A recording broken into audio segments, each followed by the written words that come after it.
السلام علیکم ورحمۃ اللہ وبرکاتہ۔ نحمدہ و نصلی و نسلم علی رسولہ الکریم، اما بعد فاعوذ باللہ من الشیطان الرجیم، بسم اللہ الرحمن الرحیم۔ وَإِنَّكَ لَعَلَىٰ خُلُقٍ عَظِيمٍ، وقال اللہ تبارک و تعالی والذین هم لأماناتهم وعہدهم راعون، صدق اللہ مولانا العظیم وصدق رسولہ النبی الکریم الامین، ونحن علی ذالک من الشاہدین والشاکرین والحمد للہ رب العالمین۔ تمام احباب درود پاک، الصلاۃ والسلام علیکم یا رسول اللہ وعلی آلہ وصحبہ وسلم یا حبیب، الصلاۃ والسلام علیکم یا رسول اللہ وعلی آلہ وصحبہ وسلم یا حبیب۔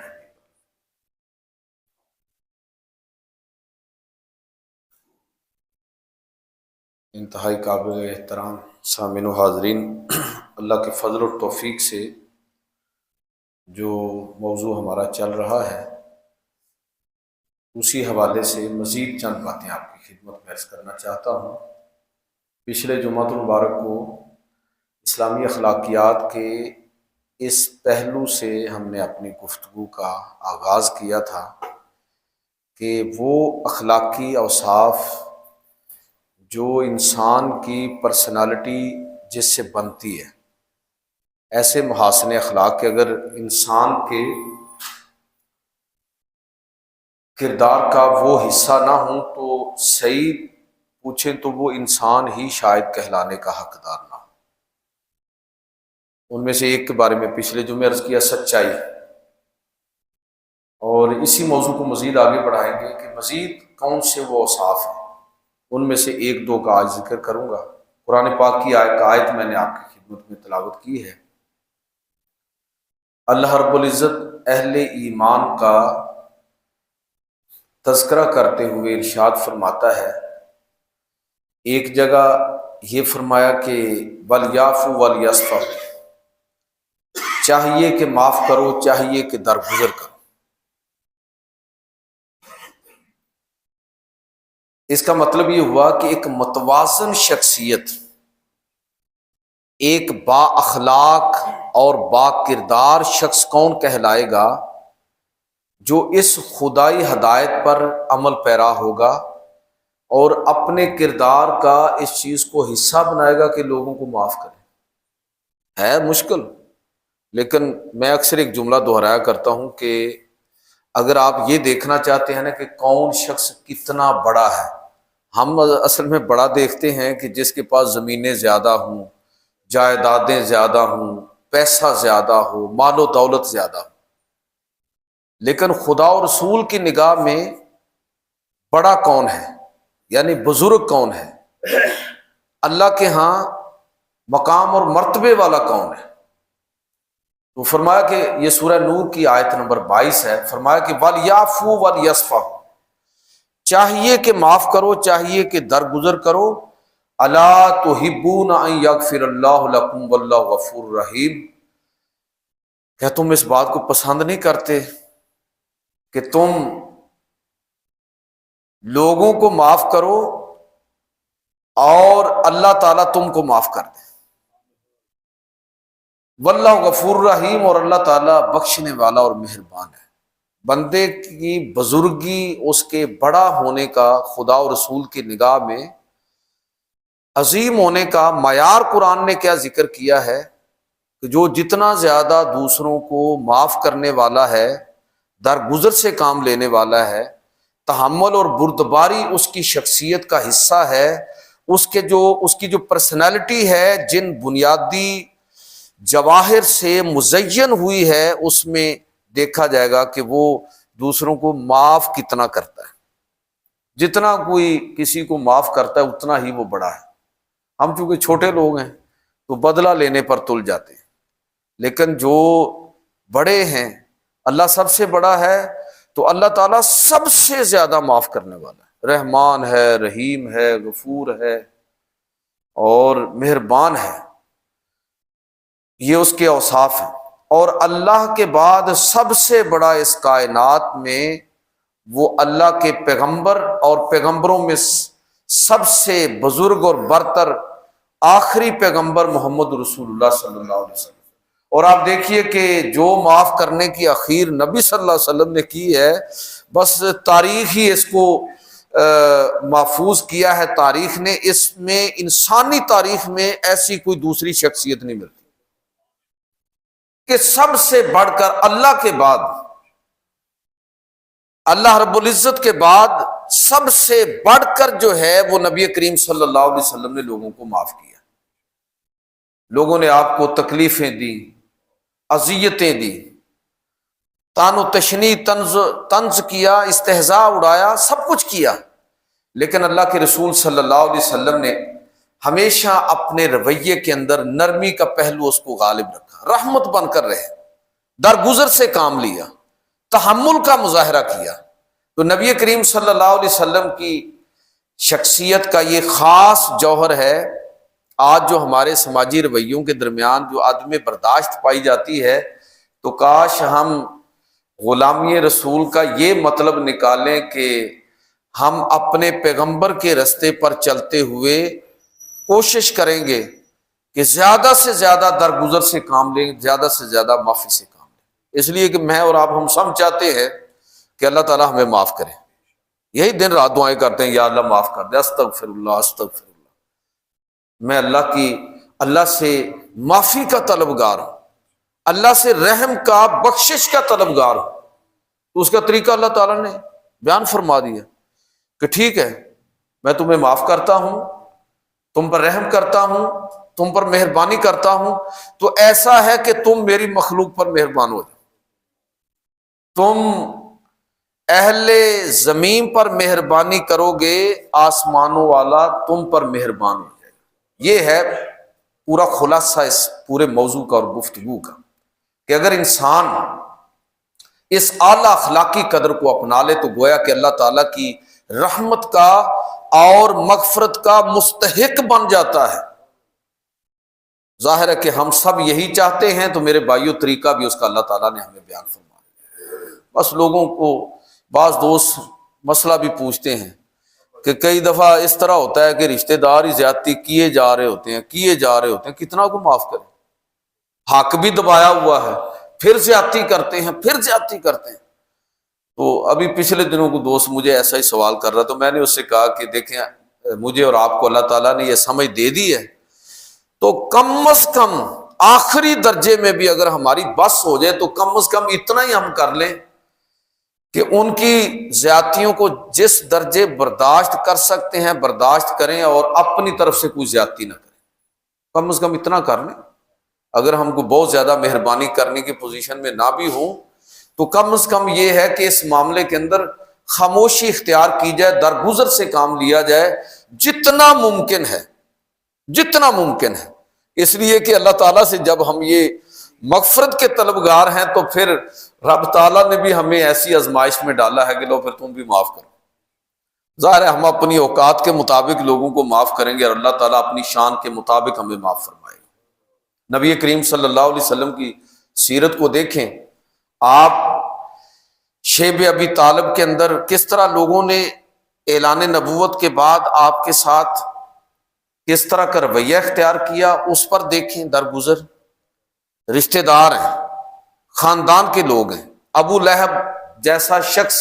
حضور کا چچا ہے،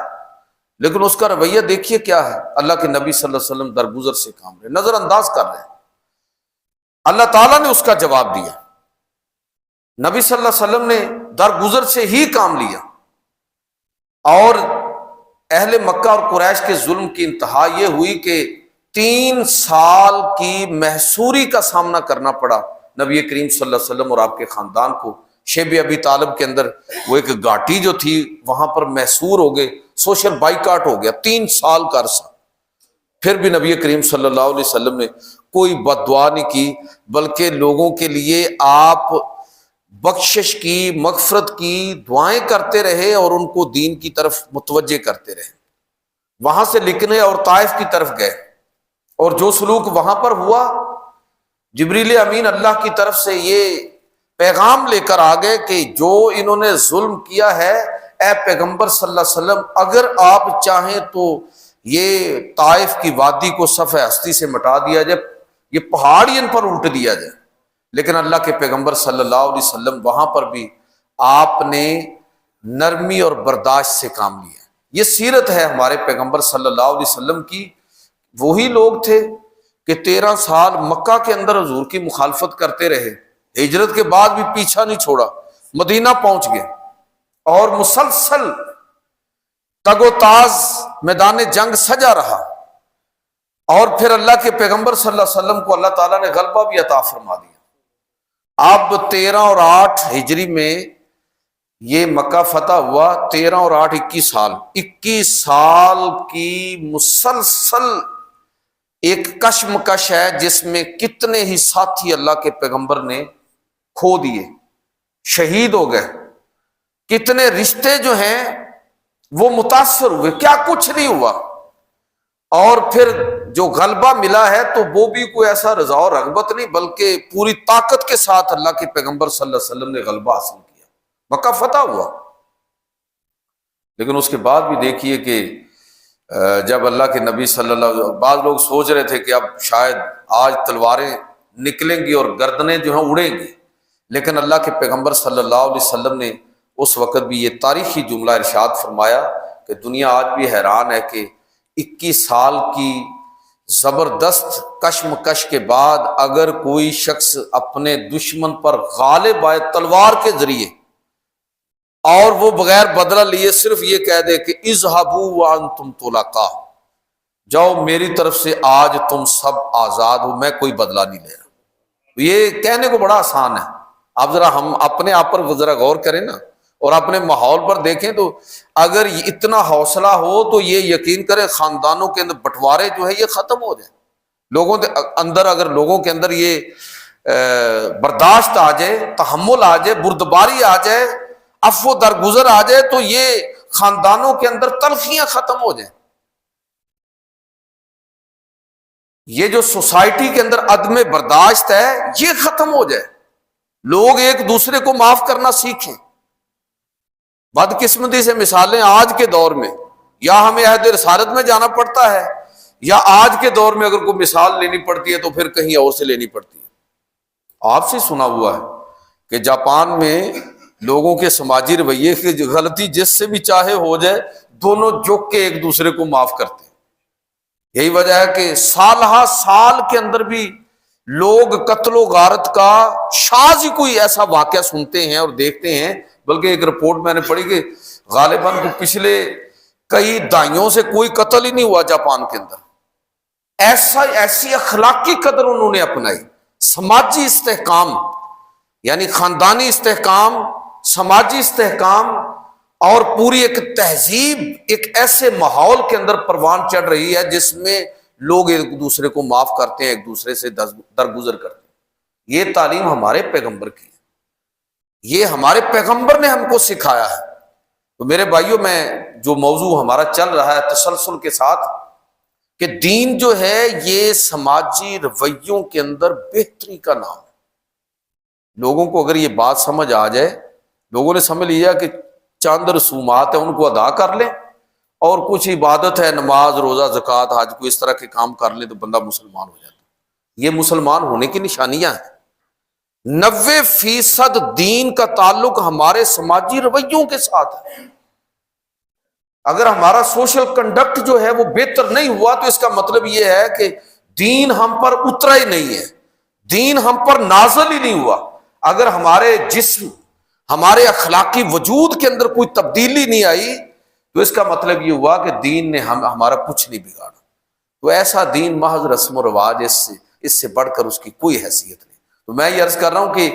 یہ ہمارے پیغمبر صلی اللہ علیہ وسلم کی تعلیم، کہ آپ صلی اللہ علیہ وسلم نے ایسے اہل مکہ کو معاف فرما دیا۔ وحشی بن حرب جیسا شخص کہ جس نے نبی کریم صلی اللہ علیہ وسلم کے چچا سید الشہداء حضرت امیر حمزہ رضی اللہ تعالیٰ عنہ کو نہ صرف شہید کیا احد کے اندر، بلکہ ان کے جسم کے ٹکڑے ٹکڑے کر دیے اور ان کا کلیجہ نکال کے باہر رکھ دیا، مسلح کر کے رکھ دیا۔ ایسے شخص کو بھی فتح مکہ کے دن اللہ کے نبی صلی اللہ علیہ وسلم نے معاف فرمایا۔ وہ پورا واقعہ زیادہ تفصیلی ہے، میں صرف موضوع کے اعتبار سے اشارہ کروں، پڑھنے سے تعلق رکھتا ہے۔ کہ معاف بھی کیا اور ان کی شرائط پر معاف کر دیا، واشی بن حرب کی شرائط پر معاف کر دیا، شرط تو ادھر سے ہونی چاہیے تھی۔ تو میرے بھائیوں، وہ اخلاقی اوصاف جن کو انسان کی پرسنالٹی کا حصہ ہونا چاہیے، وہ محاسن اخلاق کہ جن کے بغیر انسان کہلانے کا حقدار ہی نہیں ہے، ان کا میں تذکرہ کر رہا ہوں۔ قرآن مجید فرقان حمید کے اندر اللہ رب العزت نے ایک جگہ فرمایا کہ اہل ایمان وہ ہیں کہ والذین هم لاماناتهم وعہدهم راعون، کہ اہل ایمان وہ ہیں کہ جو اپنی امانتوں کے اندر اور اپنے وعدوں کی رعایت کرنے والے ہیں، ان کا پاس کرنے والے ہیں۔ اگر ان کے پاس، یہ حدیث اکثر میں سناتا ہوں کہ اللہ کے نبی نے فرمایا کہ لا دین لمن لا امانت لہ، اس آدمی کا کوئی دین نہیں ہے جس کے اندر امانت داری نہیں ہے۔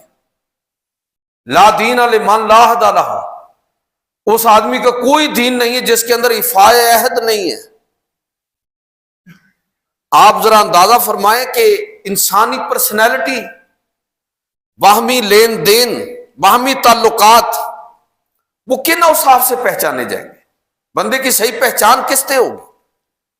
کہ ہمارے لوگوں کے ساتھ جو ہمارا رویہ ہے، اس میں جو ہمارے باہمی وعدے ہیں، ان وعدوں کے حوالے سے ہمارا طریقہ کیا ہے، ایک دوسرے کے ساتھ لین دین ہے، اس لین دین کے حوالے سے ہمارا طریقہ اور انداز کیا ہے، تو وہاں سے پتہ چلے گا کہ انسان کا اخلاقی وجود وہ اور اس کی روحانی اور اس کی شخصی حیثیت کہاں پر کھڑی ہے، اس کا کتنا تزکیہ ہوا ہے۔ تزکیہ نفس کا تعلق کس چیز کے ساتھ ہے؟ ہمارے سماجی رویوں کے ساتھ، ہمارے کنڈکٹ کے ساتھ، کہ لوگوں کے ساتھ ہمارا تعلق کیسا ہے، ہمارا ملنا جلنا کیسا ہے، لین دین کیسا ہے۔ قرآن مجید فرقان حمید کو پڑھیے کہ اس حوالے سے، اور پھر نبی صلی اللہ علیہ وسلم کی سیرت کو پڑھیے کہ آپ صلی اللہ علیہ وسلم کا طرز عمل اور آپ کی تربیت، ایک آپ کا فرمانا ہے اور ایک آپ صلی اللہ علیہ وسلم کا اپنے فرمائے ہوئے کے مطابق لوگوں کے سامنے عملی نمونہ پیش ہے۔ صرف یہ نہیں آپ نے فرما دیا اور بات ختم ہو گئی، فرمانا تو بڑا آسان ہے،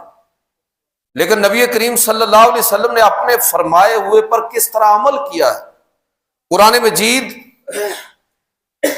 سیدہ عائشہ رضی اللہ تعالی عنہ سے پوچھا گیا نا کہ حضور کا اخلاق کیا ہے، تو فرمایا کہ کانا خلق القرآن،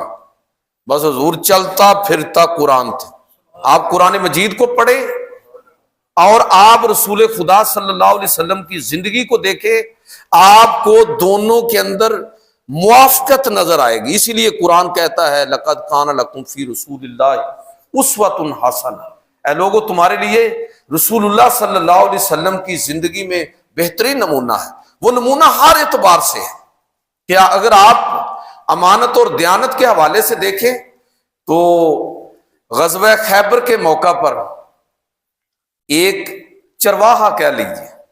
اسود ان کا نام تھا، وہ یہودیوں کا ایک بہت بڑا ریوڑ کسی یہودی کا اس کے پاس تھا۔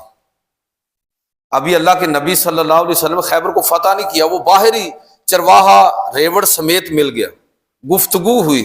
انداز اتوار اس نے دیکھے، مسلمان ہو گیا۔ تو اس نے چاہا کہ میں چونکہ مسلمان ہو گیا ہوں، لہٰذا یہ جو کچھ اب میرے پاس ہے یہ بھی مسلمانوں کا ہو گیا، میں تو ان کے اثر سے نکل آیا ہوں، میں نے اسلام قبول کر لیا ہے، لہٰذا اب یہ بھی مسلمانوں کا ہوا اور میں بھی مسلمان ہو گیا ہوں۔ لیکن اللہ کے پیغمبر صلی اللہ علیہ وسلم دیکھیں تعلیم دیکھی، آپ صلی اللہ علیہ وسلم فرمایا کہ جاؤ پہلے یہ ریوڑ لے کر جاؤ اور جو اس کا مالک ہے یہ ریوڑ اس کو لوٹا کے پھر واپس آؤ۔ یہ ہے تربیت نبی کریم صلی اللہ علیہ وسلم، ایسی تربیت کہ بظاہر تو جنگ ہے نا، مال غنیمت یہ بس ٹھیک ہے، لیکن اللہ کے پیغمبر صلی اللہ علیہ وسلم اس چیز کو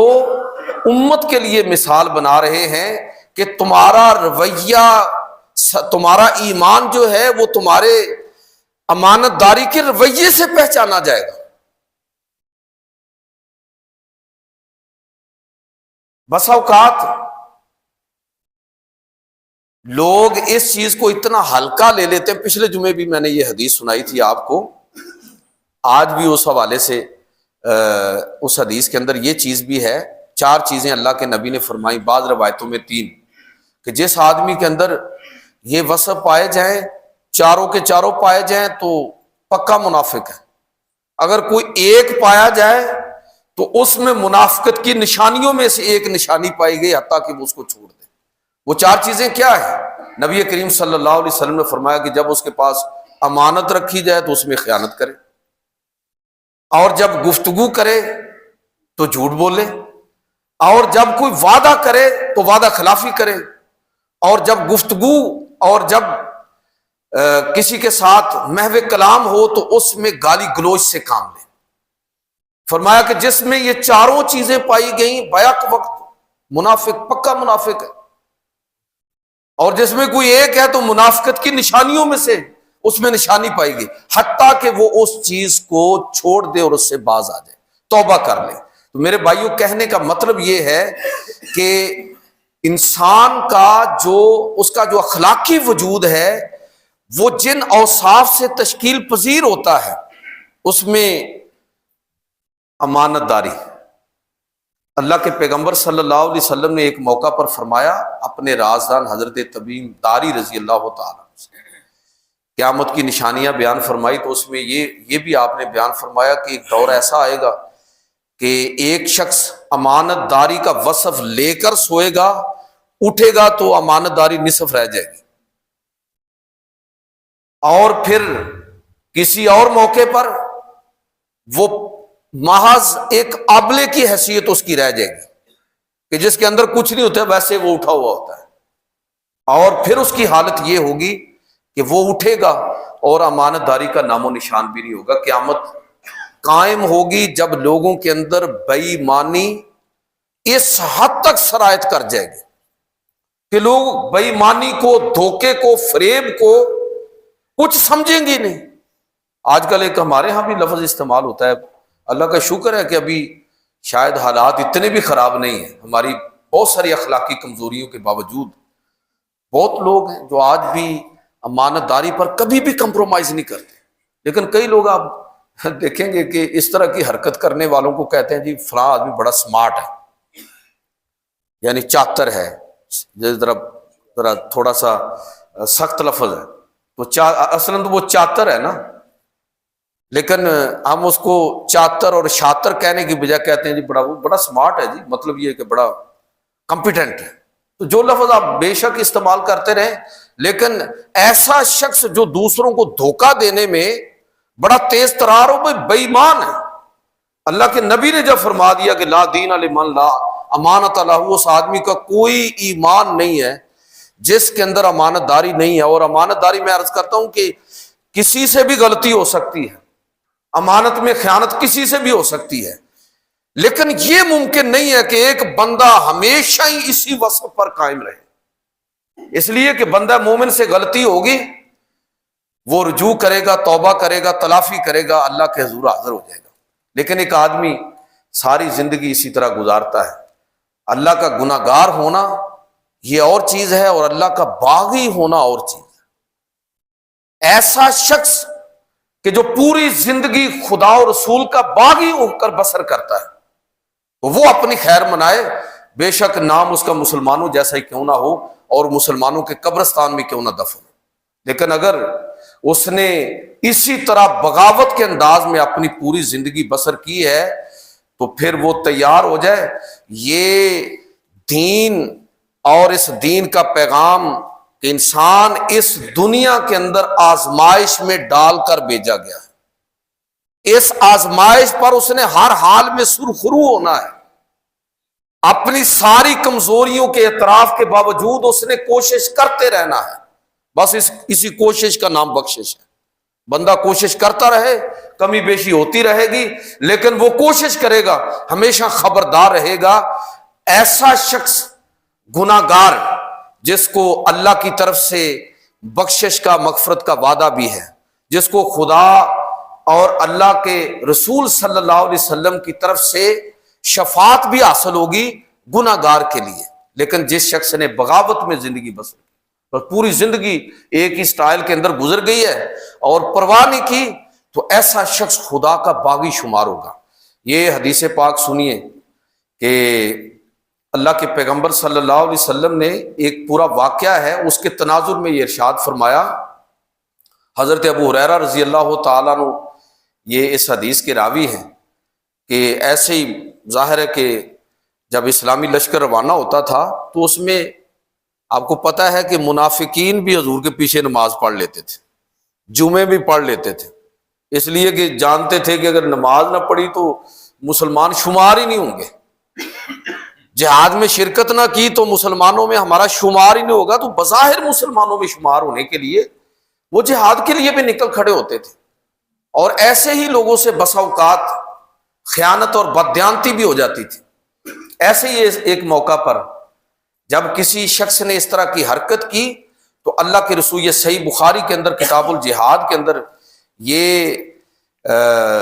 حدیث ہے کہ نبی کریم صلی اللہ علیہ وسلم نے اس خیانت کرنے والے کو، جو اصلاً منافق ہی کوئی تھا، اس لیے کہ بندہ مومن کی تو یہ جرت نہیں ہے، وہ تو اللہ کے رسول صلی اللہ علیہ وسلم کے کہے ہوئے کو ذہن میں رکھتا ہے، اور ایسی کوئی حرکت اس سے صحابہ ہمیشہ اجتناب کرتے تھے، تو کسی سے یہ حرکت ہو گئی۔ اللہ کے نبی صلی اللہ علیہ وسلم نے سب کو مخاطب کرتے ہوئے ارشاد فرمایا کہ خبردار، اپنے رویوں کو درست کر لو، اس لیے کہ تم میں سے بہت سارے لوگ ایسے ہوں گے۔ اب یہ قیامت تک کے لیے بات کر دی گئی، جو مخاطبین ہیں ان میں سے منافق خاص طور پر مخاطب ہے، اور قیامت تک جو لوگ اس معاملے میں سستی اور کاہلی کرنے والے ہیں ان کو مخاطب کر دیا گیا، ان کو بتا دیا گیا۔ اللہ کے پیغمبر صلی اللہ علیہ وسلم نے قیامت کا منظرنامہ بیان فرما دیا کہ لوگوں، بہت سارے لوگ قیامت کے دن اللہ کے حضور اس طرح حاضر ہوں گے کہ ان کی گردنوں پر اس وقت کا جو مال ہے وہ ظاہر ہے یہی تھا کہ اونٹ لدے ہوئے ہوں گے، بھیڑ بکریاں لدی ہوئی ہوں گی، مال غنیمت میں سے چرایا ہوا مال، سونا چاندی جو بھی ہے وہ ان کی گردنوں پر لدا ہوا ہوگا، لوگوں کے غصب شدہ اموال جو ہیں وہ ان کے سروں پر لادے گئے ہوں گے۔ حضور صلی اللہ علیہ وسلم فرماتے ہیں کہ قیامت کے دن ایسے لوگ جو امانتوں میں خیانت کرنے والے ہیں، وہ اللہ کے حضور اس خیانت شدہ جو مال انہوں نے کسی وجہ سے خیانت کر کے کمایا ہوگا وہ ان کے اوپر لدا ہوا ہوگا، اور وہ اللہ کی بارگاہ میں پیش ہوں گے۔ اونٹ آوازیں نکال رہے ہوں گے، بکریاں ممیا رہی ہوں گی، گھوڑے ہنہنا رہے ہوں گے، اور پلاٹ اور کپڑوں کے تھان ان کے کندھوں سے نیچے لٹک رہے ہوں گے، اور پھر جب وہ مجھے دیکھیں گے اور کہیں گے کہ اغثنی یا رسول اللہ، اے اللہ کے رسول ہماری مدد فرمائیے، آپ کی شفاعت آج ہمیں اس مشکل سے نکال سکتی ہے، ہماری مدد فرمائیے۔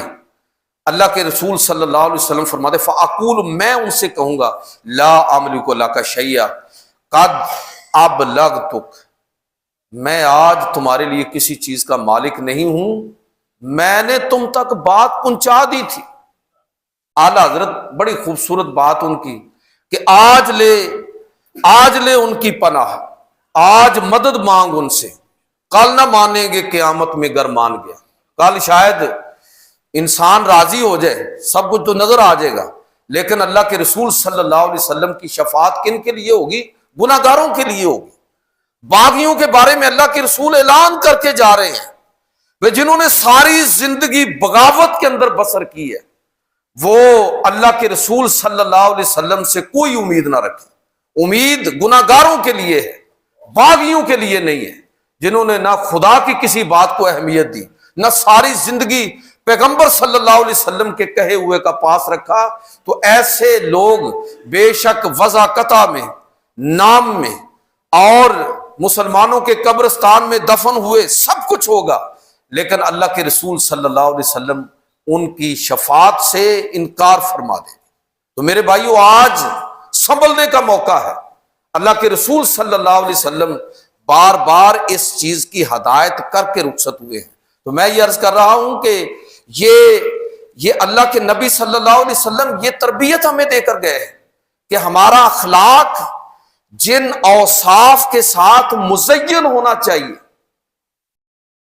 وہ امانت و دیانت ہے، وہ ایفائے عہد ہے۔ اللہ تعالیٰ کا کلام پڑھیے کہ اہل ایمان کی نشانی اس کو قرار دیا گیا، وَأَوْفُوا بِالْعَهْدِ إِنَّ الْعَهْدَ كَانَ مَسْئُولًا۔ اے لوگوں جب وعدہ کرو تو پورا کرنے کی نیت کے ساتھ وعدہ کرو، وعدوں کے بارے میں سوال ہوگا۔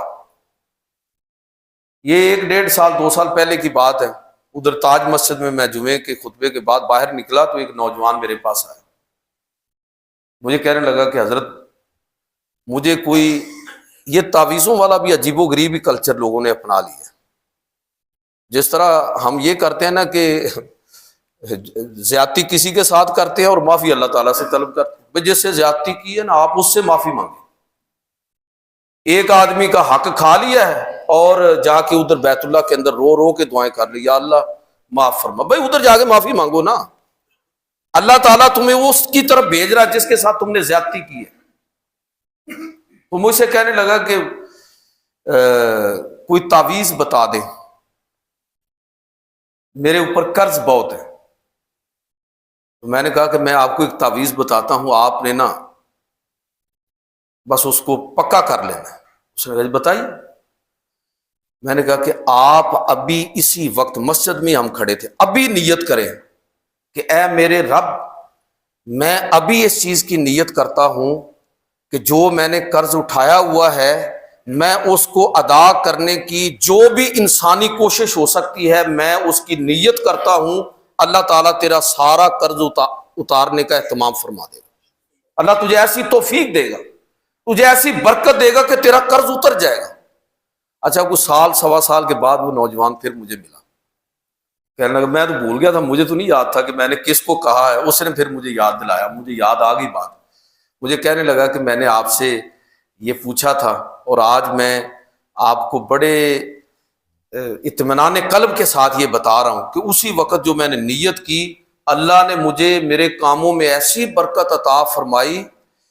کہ میرا سارا قرض ادا ہو گیا، 1.5 سال کے اندر اندر ہی میں سرخرو ہو گیا۔ اچھا ہمارا مسئلہ بلا کیا ہے کہ وعدہ کیا ہوا ہے، قرض اٹھایا ہوا ہے، وعدہ کیا ہوا ہے، وعدہ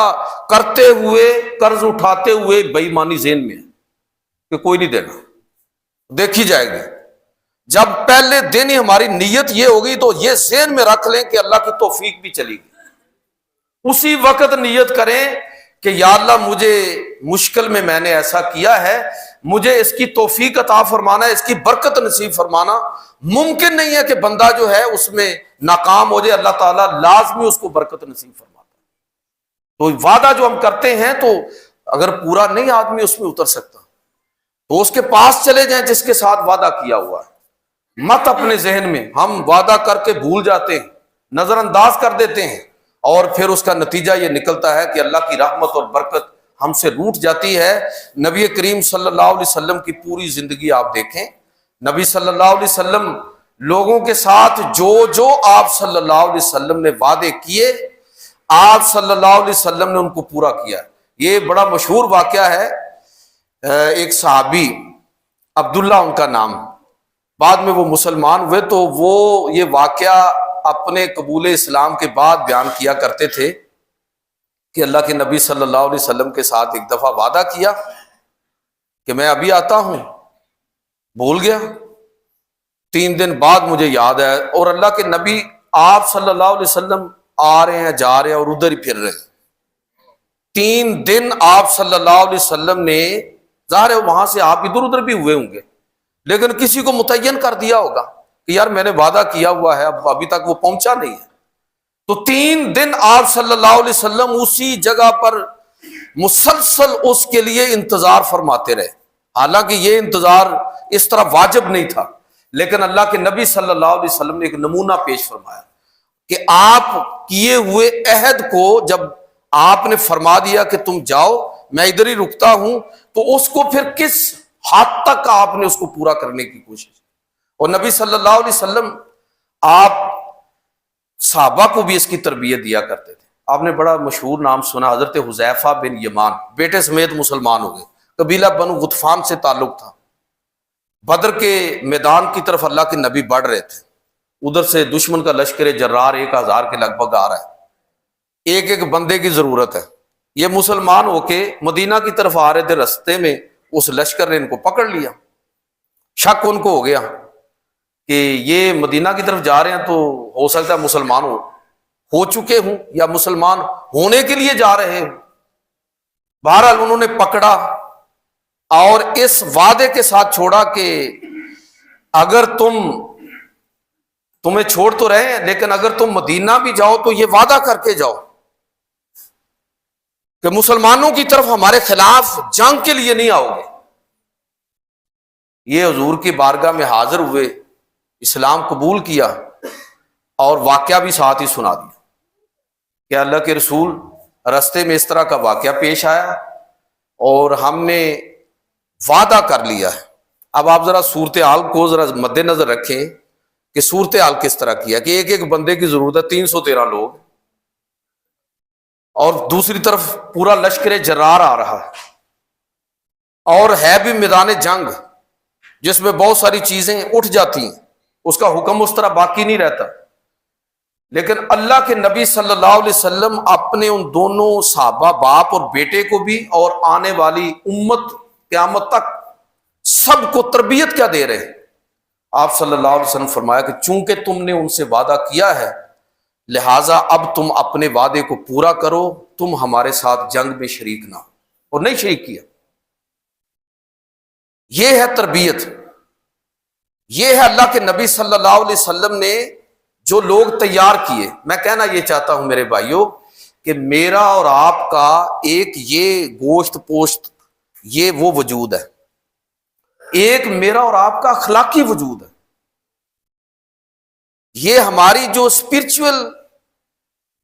پیوریفیکیشن ہے وہ کن چیزوں کے ساتھ ہوتی ہے کہ کوئی صرف مارنا ہے جس کے ساتھ بندہ جو ہے وہ پاک صاف ہو جائے گا؟ بھائی وہ ہمارے رویوں کے ساتھ ہے۔ یہ کیسے ممکن ہے کہ ایک بندہ مسلمان ہو اور بے ایمان ہو اور مسلسل ہی بے ایمان ہو؟ چلیں گناہ گار کی نکال دیتے ہیں۔ یہ کیسے ممکن ہے کہ ایک آدمی مسلمان ہو، نبی کا غلام کہلانے کا دعوے دار ہو کہ غلامی رسول میں موت بھی قبول ہے؟ یہ کیسے ممکن ہے کہ وہ زندگی رسول خدا صلی اللہ علیہ وسلم کی تعلیمات کے مطابق نہ گزارے؟ وعدہ، سچائی، امانت اور دیانت، عفو و درگزر، تحمل، بردباری، یہ کیسے ممکن ہے کہ اس کے اخلاقی وجود کا حصہ نہ ہو؟ لہذا گفتگو اسی پر ختم کروں گا کہ میرے بھائیوں، ایک ہمارا یہ والا وجود ہے اور ایک ہمارا وہ روحانی وجود ہے، اخلاقی وجود ہے، اس کی زندگی کا بھی ہمیں فکر کرنا چاہیے۔ کھا کے ہم اس وجود کی بقا کے لیے تو لگے ہوتے ہیں، لیکن اس وجود کو کچل کر رکھ رہے ہیں ہم، تو اپنے رویوں کو ٹھیک کریں۔ اللہ پاک مجھے اور آپ کا عمل کی توفیق عطا فرمائے۔ وما علینا الا البلاغ۔ اگلے جمعے کریں گے۔